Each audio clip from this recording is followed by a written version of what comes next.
Hello friends, I am Satyendra Srivastava from NIPF। आज हम इस बात की चर्चा करेंगे कि कभी भी हाउसिंग लोन या कोई भी लोन अगर सैंक्शन किया जाता है तो क्रेडिट ऑफिसर किन बातों का ध्यान रखता है या वो किस तरह से लोन देने से पहले किन किन चीज़ों को चेक करता है। चलिए मैं आपसे एक प्रश्न करता हूँ। अगर आपको मैं किसी बैंक का क्रेडिट ऑफिसर बना देता हूँ तब आप क्या सोचेंगे? Okay, imagine you are in a credit officer in a bank and you have to sanction a housing loan. कुछ समझ में आ रहा है? ओके, चलिए मान लीजिए आपका कोई फ्रेंड आपके पास आता है कि मुझे 10 लाख रुपए का लोन चाहिए, या कोई फैमिली फ्रेंड आता है या कोई अननोन आता है, तो आप सबसे ज़्यादा कंफर्टेबल किस बात पे होंगे? किसको लोन देने के लिए होंगे? फ्रेंड को, फैमिली फ्रेंड को या अननोन को? तो आपको लगता है कि शायद फैमिली फ्रेंड को या फ्रेंड को लोन देना आसान होगा किसी अननोन के कंपैरिजन में? मेरे ख्याल से आप कुछ हद तक तो ठीक सोच रहे हैं, लेकिन एक फ्रेंड को, ठीक है आप उसको कुछ जानते हैं, अननोन को लोन देना तो वाकई बहुत मुश्किल काम होगा जब तक आप उसके बारे में ज़्यादा डिटेल इन्फॉर्मेशन नहीं रखते हैं। क्योंकि एक बहुत बड़ा रिस्क इन्वॉल्व होगा। तो किसी को भी लोन देने के पहले जिस तरह से आपके दिमाग में एक डाउट आया या जिस तरह आपके दिमाग में एक शंका उत्पन्न हुई कि मुझे इसको लोन देने से पहले किन बातों का ध्यान रखना चाहिए, उसी तरह से एक क्रेडिट ऑफिसर को भी इन सब बातों का डाउट दिमाग में आता है।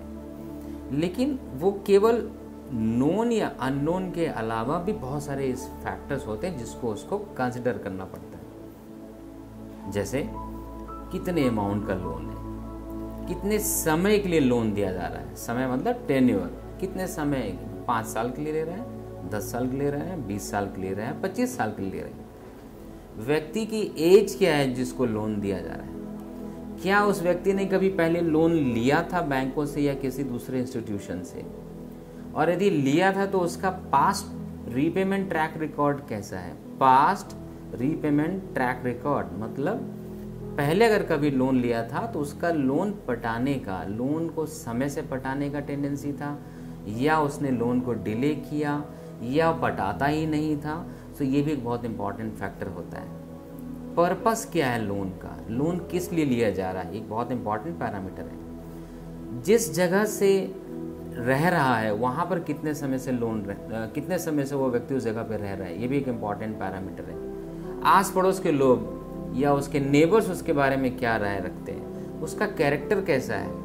इसके अलावा उसका फील्ड इन्वेस्टिगेशन होता है। जब भी हम कोई फाइनेंशियल इंस्टीट्यूशन लोन देता है तो उसका फील्ड इन्वेस्टिगेशन होता है। तो फील्ड इन्वेस्टिगेशन की क्या रिपोर्ट आई है, उसके ऑफिस में उसका क्या बिहेवियर है, लोग बाग उसके बारे में क्या राय कायम करते हैं।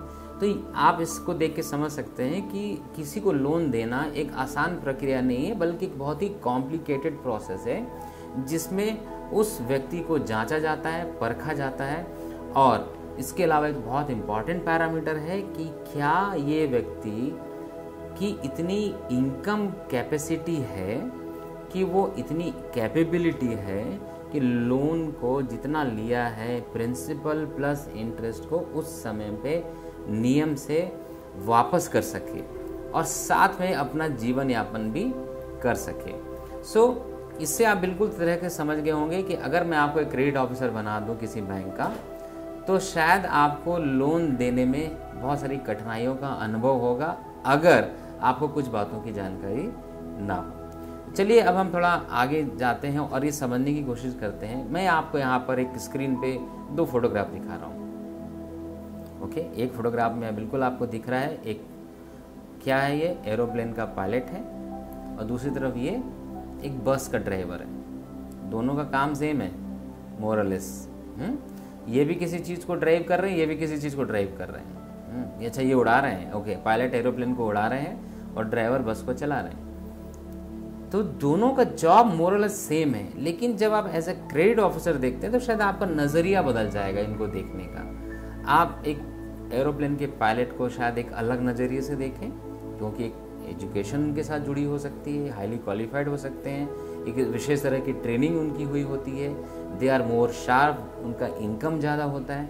वहीं पे एक जो ड्राइवर होता है, एक बस ड्राइवर है, शायद वो पढ़ा लिखा ना हो, शायद उसकी इनकम कम हो, शायद उसकी प्रॉपर ट्रेनिंग ना हुई हो। सो क्रेडिट ऑफिसर जब भी किसी चीज़ को इवैल्यूएट करते हैं तो आप इस छोटे से एग्जाम्पल से ये समझ गए होंगे कि उनका नज़रिया एक बहुत बदल जाता है। किसी व्यक्ति को अगर सिमिलर टाइप ऑफ प्रोफेशन में भी हो तो वो नज़रिया उनका देखने का बदल जाता है।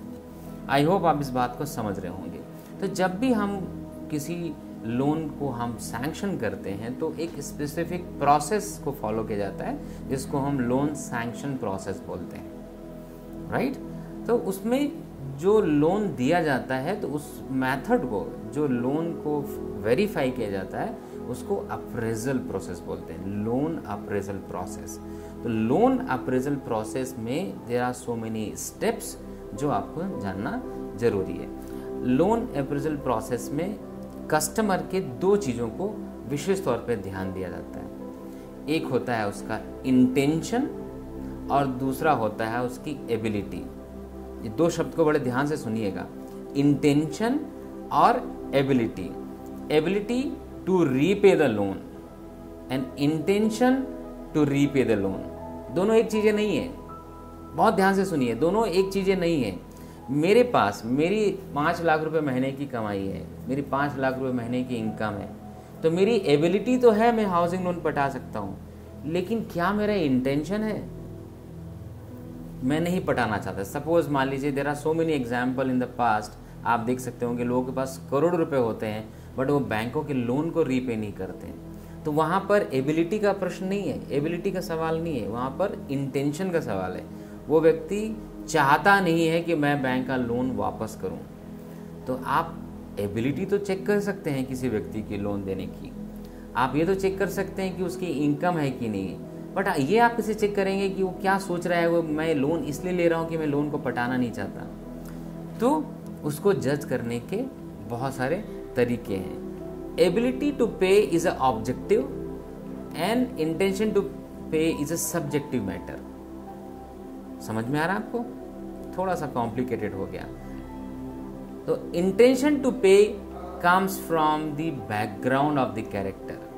अगर उस व्यक्ति ने पहले कभी लोन लिया है और अगर पहले कभी लोन लेने के बाद उसने उस लोन को टाइम से नहीं पटाया है, हालांकि उसकी एबिलिटी थी लेकिन लोन को टाइम से नहीं पटाया है, तो यहाँ पर उसका इंटेंशन का सवाल आता है। उस व्यक्ति का शायद इंटेंशन ठीक नहीं है क्योंकि उसने पहले भी ऐसा किया है।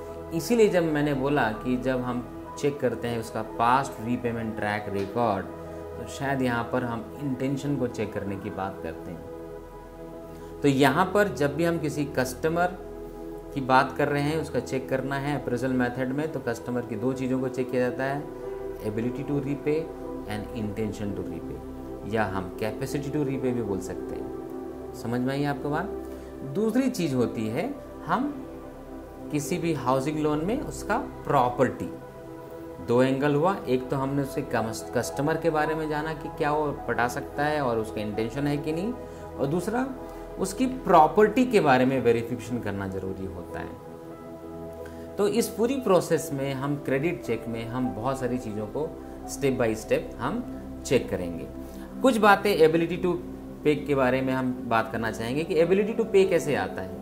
तो बैंक ये वेरीफाई करने की कोशिश करती है कि इनकम जो उसको रिसीव हो रही है उसकी क्या फ्रीक्वेंसी है, क्या वो एक सैलरी बेस्ड है, क्या वो बिजनेस करता है, सैलरी में अगर काम कर रहा है तो वो किस तरह की ऑर्गेनाइजेशन में काम कर रहा है, कहीं पर वो छोटी दुकान में है, गवर्नमेंट ऑर्गेनाइजेशन में है कि प्राइवेट सेक्टर ऑर्गेनाइजेशन में है, वो प्राइवेट सेक्टर में है तो प्रोप्राइटरशिप में फर्म में काम कर रहा है कि पार्टनरशिप फर्म में है कि पब्लिक लिमिटेड में है कि प्राइवेट लिमिटेड कंपनी में है, क्योंकि कंपनी के स्टेटस के साथ उसका मंथली इनकम जनरेशन की कैपेसिटी भी बदल सकती है। तो बैंकों के लिए एक बड़ा इंपॉर्टेंट पैरामीटर होता है कि व्यक्ति कमा रहा है तो उसकी सोर्स ऑफ इनकम कहाँ से है, इस बात को असर्टेन किया जाता है। दूसरा इस बात को चेक किया जाता है कि उसकी डिस्पोजेबल इनकम कितनी है।